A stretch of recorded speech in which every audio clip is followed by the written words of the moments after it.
Akwa Ibom State House of Assembly has launched an investigation into the ownership of several companies established during former Governor Udom Emmanuel's administration following the collapse of high-profile projects. Among them is the St. Gabriel Coconut Refinery in Enin, where workers have been owed 7 months' salary, alongside shuttered ventures in his Akwa Ibom community, including a flour mill, syringe plant, plywood factory, and toothpick and pencil production facilities. Speaker Udeme Otong announced a joint panel from the House Committees on Agriculture and Natural Resources and Labor and Productivity to determine whether the refinery and related enterprises belong to the state or private owners. The probe follows a motion by Honorable Uwe Peter Imo Eta, who urged the government to pay outstanding salaries and clarify the employment status of refinery staff hired in 2016 through the Ministry of Agriculture. The inquiry also addresses disputes over land acquired for coconut plantations in Enin, Eastern Obolo, and Ekotabasi, where communities allege they were not compensated. The development comes amid political shifts, with Governor Udom Emmanuel, backed by Emmanuel in 2023, defecting to APC, while his predecessor remains in the PDP, and most state lawmakers now aligned with the ruling party. Nze, what do you make of this story, this development coming from Akwa Ibom State? I feel saddened by the news of the collapse of lofty business ventures that Udom Emmanuel initiated in Akwa Ibom State.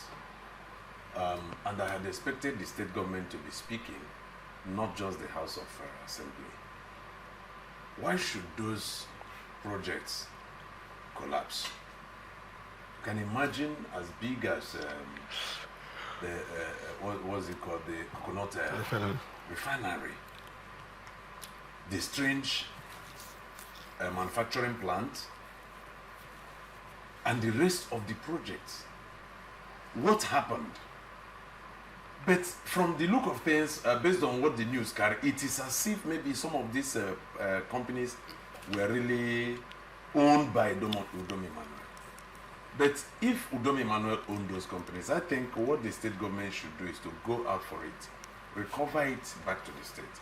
Because I know the greed of politicians, Nigerian politicians. They want to own the whole world, even when we know that it is not, in fact, it is not possible for anybody to own the whole world.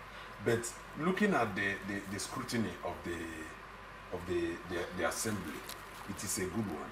But let Umoeno not forsake the baby project of his political godfather. That Udom Emmanuel is not fighting him the way they are fighting in some other states should not make him to, slight the man. No. However, not slighting him, for me, should mean that should take up some of the projects that he left. Let there be continuity. It is all about the people of Akwa Ibom State. And you know that if the economy of Akwa Ibom State increases, yes, their revenue will increase. So why will you not take up those things? But if Udom Emmanuel had established those things as his personal property, I think what the state should do is to go out for it and recover it, which Assembly is doing now. Let them verify how those employees were employed and how those companies were established, who owns what share in those companies. I think if it's a welcome development. I have not seen it as a witch hunt, but I think that it would have been better if Umoeno had handled this thing very privately than bringing it out to the news. Very privately. Okay, interesting. Chizi, what do you make of this story? I just asked the governor to tread carefully. I just asked the governor to tread carefully. What are your reasons? If you read in between the lines, I didn't want to comment on this, but if you read in between the lines, you understand that in the first instance, the last time they paid the staffers of those, was in 2024, December last year. Who was paying them? So Minister of Agriculture was paying them. So you should have known where the thing is coming from. So right now, and then again, of course, all of these findings, you couldn't find it for a whole 2 years. You are romancing with this man. Only when you now left party and he's staying behind. Do you want to crash him or what they... That is not to say that if truly he has converted public assets to his private asset, that we shouldn't. I don't do that. Whether if he's culpable, he should be punished. But you also tread carefully. I don't know why you didn't do that, because certain times you can go to your master and and reject something and say, please bring back this thing to this place. This is not your own, privately, other than doing all of this open thing. That is not to say that if the Udom Emmanuel is culpable of whatever the accusation was, that he shouldn't go for it. I will advocate go for it, but should be careful. Should be careful. It's not only when your boss moves to the other place you begin to fight. There are things that you shouldn't even fight as a person. There are things. Yes, I need to look at the plight of the workers of Akwa Ibom.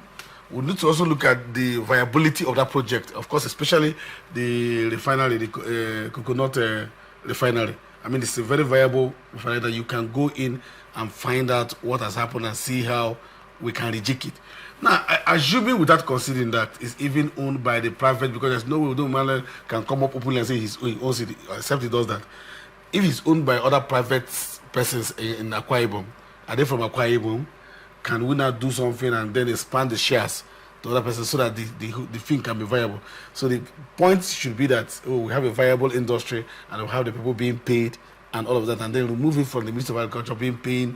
It's when we even establish factors from the government, when the government begin to establish factors like that and get the ministry to begin to pay salaries of workers, I don't get it. I don't get it. Because that factory should be able to pay the salaries. So if the factory cannot pay the salaries, then that factory is not viable. So why are you putting it? If you just establishing something and ministry paying, that's even wrong thinking in the first instance. That's even wrong thinking. So you can reject that thinking, and think it other way, other than coming to do the fight and all of that whole thing. But don't you think that past leaders should be held accountable for misdemeanors or any misconduct or misappropriation or shady dealings while in office? 100%. I am in support. That is why I have told you that when people say, no, you have not proven it, why are you proving? I said, did I commit the offense? The question would be, did I commit it in first place? Am I culpable? If I am guilty of that that offense, lock me first. Now another person will come and prove it, the other time. But that's not the issue. But what I'm also saying is it that you just woke up after these 2 years to realize that? Are you just waking up to realize that? Did you not know that this was like that in 2 years? Did you know why did you stop the payment? What did you do in stopping that payment? I don't know whether you get what I'm saying.